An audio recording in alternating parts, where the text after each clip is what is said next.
Okay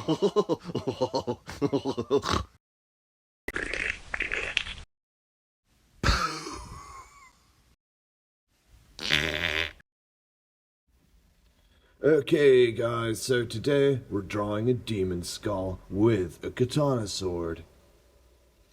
I like to sketch over an image of a katana sword so I can get a little more accurate. Here I'm sketching in lots of details in the brow. I want it to sort of look like it's my skull, you know? So lots of spikes.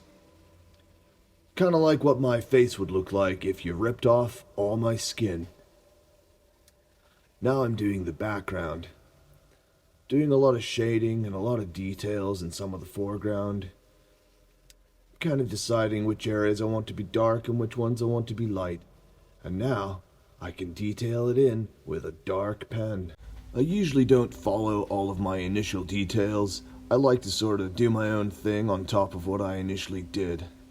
Notice I like to make all the small internal details with a thinner line than the outside lines. That way you have separation between each layer and between each item that you're sketching. Now I'm putting in some of the rendering and I'm putting in some negative space. This time I'm starting with a bit of medium grays. I've already sort of determined with my sketch where I want all my darks to be. But the general rule of thumb is I like to do a big, medium, and small amount of dark, medium, and light. The shape that I'm going with is Botan Makiri for the Horomono, or Japanese style of tattooing. It usually has the dark at the bottom and it fades up to light at the top. Now I'm doing a little more rendering and a little more blending. Now at this point I'm sort of doing a little bit of fine-tuning in between all of my darks and mediums.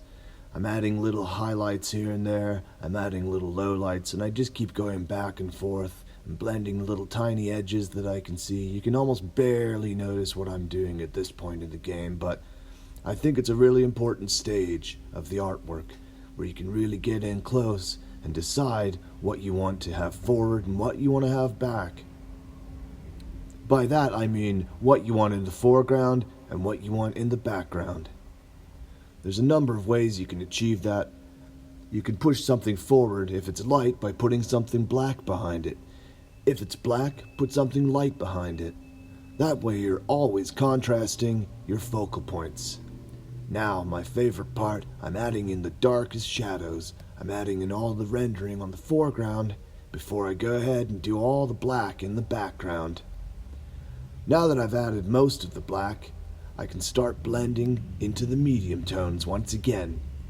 So you see, dark, medium, and light. And it makes it stand out like an evil, gnarly skull. Subscribe, comment, and smash that like button.